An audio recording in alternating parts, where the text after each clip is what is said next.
So my eyes are still technically open. Does this still affect me? Alright guys, welcome back to my review of Bird Box. Bird Box is based on a book with the same name and is set in a world where you end up killing yourself if you look at this entity. That's why Sandra Bullock and the other characters, they need blindfolds. But it got me thinking, why blindfolds though?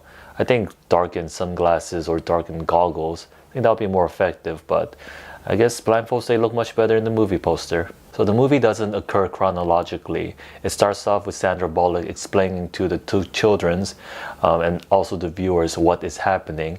And they are basically going down this river towards the sanctuary. And the movie cuts between the present and also the past, which basically provides the viewers with expositions of what happened 5 years ago when this mysterious event occurred. And this kind of took me out of the scenes once in a while. But the movie in general did a very good job at adding suspenseful scenes from both the past and also the present, which kept me very engaged with what was happening with the characters. In the past scene, Sandra Bullock, she's currently pregnant, and you can tell that she doesn't connect well with people around her, and throughout the movie you can see how she develops as a character and she's able to be more open and start connecting more with other people around her. But throughout the movie you can see how she interacts with other characters, and you can tell that she's a caring person at heart. And while there are other characters in the movie, they're not as well rooted as Mallory. They don't undergo as much character development, and for the most part the majority of the characters are pretty disposable. However, John Malkovich's character did have this pretty funny line to say.